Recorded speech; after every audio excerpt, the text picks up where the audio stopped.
Princess Hania کی جادوئی دنیا۔ پرانے زمانے کی بات ہے، ایک خوبصورت اور خوشحال ریاست کا نام الویریا تھا، جہاں ہر طرف امن اور خوشی کا راج تھا۔ الویریا کی حکومت ایک نیک دل بادشاہ اور ملکہ کے ہاتھ میں تھی، جنہیں اپنی ریاست کے لوگوں سے بے حد محبت تھی، اور ان کی ایک بیٹی تھی پرنسس ہانیہ، جو نہ صرف خوبصورت تھی بلکہ ذہین اور دلیر بھی تھی۔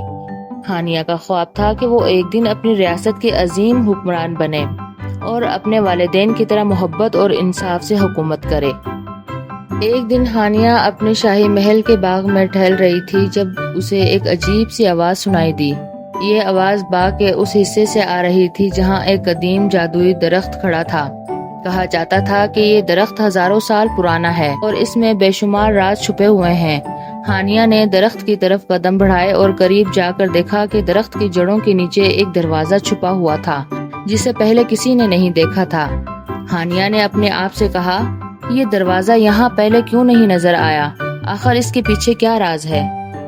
اس سے پہلے کہ وہ زیادہ سوچ پاتی، اس نے دروازہ کھولا اور اندر داخل ہوئی۔ اندر داخل ہوتے ہی ہانیہ کو ایک نئی دنیا کا منظر نظر آیا۔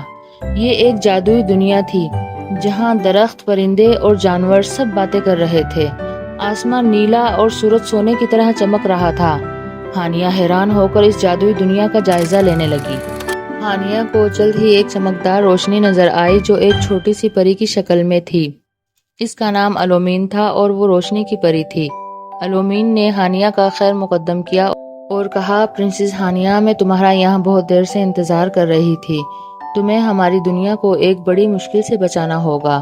ہانیہ نے حیرت سے پوچھا، کون سی مشکل اور میں کیسے مدد کر سکتی ہوں؟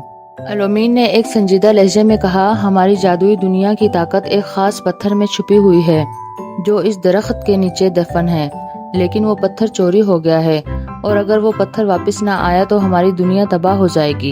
ہانیہ نے ہمت سے کہا، میں تمہاری مدد کروں گی، مگر مجھے بتاؤ مجھے کیا کرنا ہوگا۔ الومین نے ہانیہ کو ایک جادوئی نقشہ دیا اور بتایا کہ پتھر ایک تاریک غار میں چھپا ہوا ہے جہاں جادوئی مخلوق پہرا دے رہی ہے، لیکن اس غار تک پہنچنے کے لیے ہانیہ کو 3 مشکل آزمائشوں سے گزرنا ہوگا۔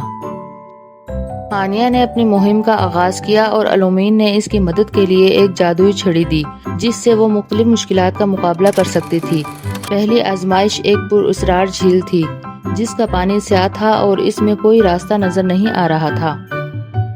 ہانیہ نے جھیل کے کنارے پر کھڑے ہو کر سوچا کہ کیسے پار جائے۔ اچانک جھیل کے پانی میں ایک پراسرار مخلوق ابھری جو ایک بوڑھی مگرمچھ تھی۔ مگرمچھ نے ہانیہ کی طرف دیکھا اور کہا، اگر تم اس جھیل کو پار کرنا چاہتی ہو تو مجھے ایک پہیلی کا جواب دینا ہوگا۔ ہانیہ نے کہا، پوچھو کیا پہیلی ہے؟ مگرمچھ نے کہا، میں وہ ہوں جو تم دیکھ نہیں سکتی ہو، مگر میں ہر جگہ ہوں، میں زندگی کی سانسوں میں ہوں۔ میرا نام بتاؤ پھر جھیل پار کرو۔ ہانیہ نے تھوڑی دیر سوچا اور پھر جواب دیا، ہوا۔ مگرمچھ مسکرائی اور کہا، تمہارا جواب بالکل صحیح ہے۔ جھیل کا راستہ کھلا۔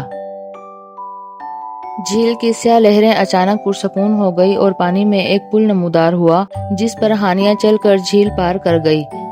ہانیہ نے جھیل پار کرنے کے بعد اپنی مہم کو جاری رکھا اور جلد ہی وہ دوسری آزمائش کی طرف روانہ ہو گئی۔ اس کی چھڑی روشن ہو رہی تھی اور وہ جانتی تھی کہ اس کا اگلا چیلنج اور بھی مشکل ہوگا۔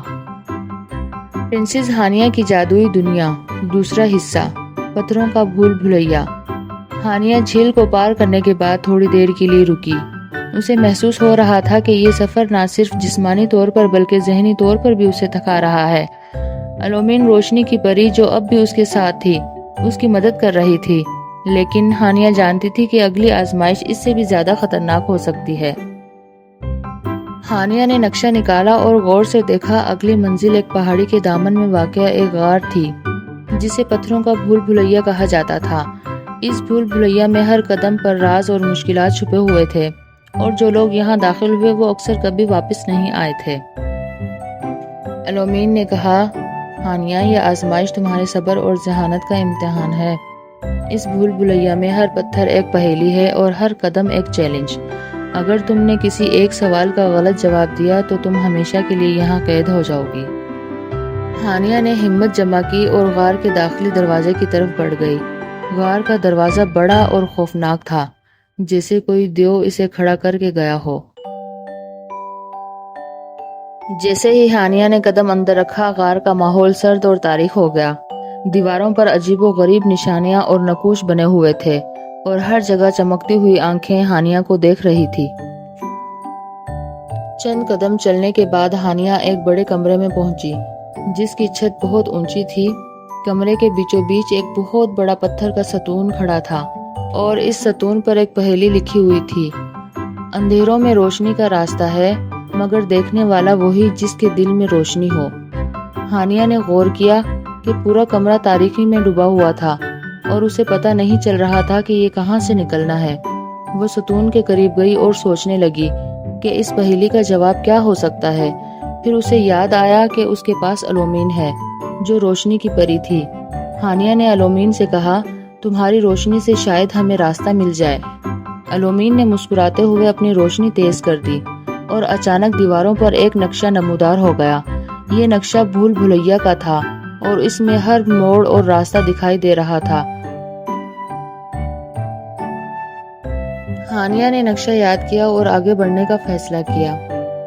ہانیہ جیسے ہی بھول بھلیا کے اگلے حصے میں پہنچی، وہاں ایک بہت بڑی ریت کی گھڑی لٹکی ہوئی تھی جس میں ریت تیزی سے نیچے گر رہی تھی۔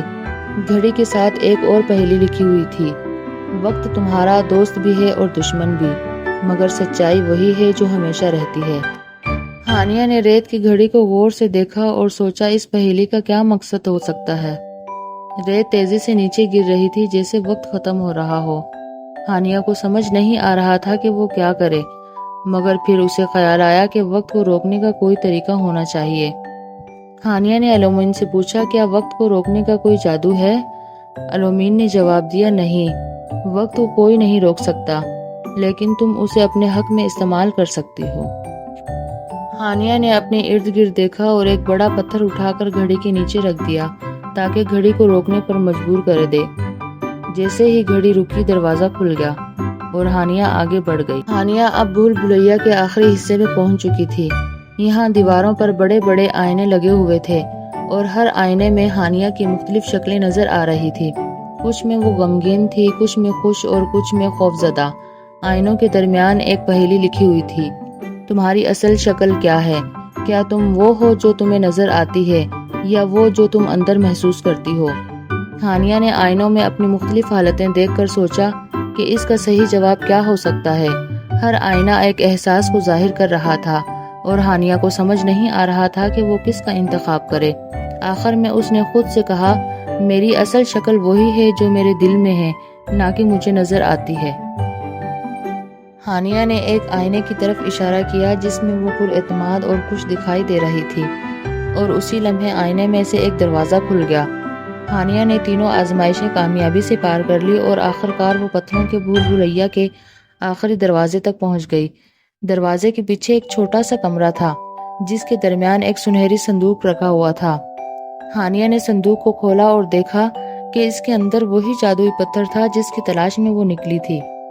الومین نے خوش ہو کر کہا، ہانیہ، تم نے جادوئی دنیا کو بچانے کے لیے پہلا قدم کامیابی سے طے کر لیا ہے، لیکن ابھی تمہاری مہم ختم نہیں ہوئی ہے۔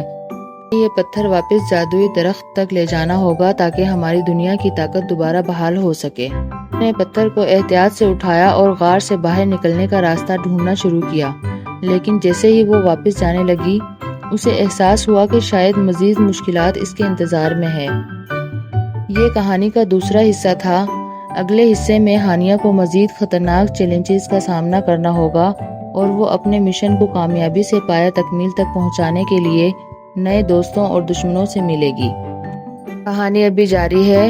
ویڈیو اچھی لگی تو پلیز لائک اور سبسکرائب کر دیں اور بیل آئیکن کا بٹن دبا دیں تاکہ اس ویڈیو کے مزید حصے بنانے میں ہماری حوصلہ افزائی ہو۔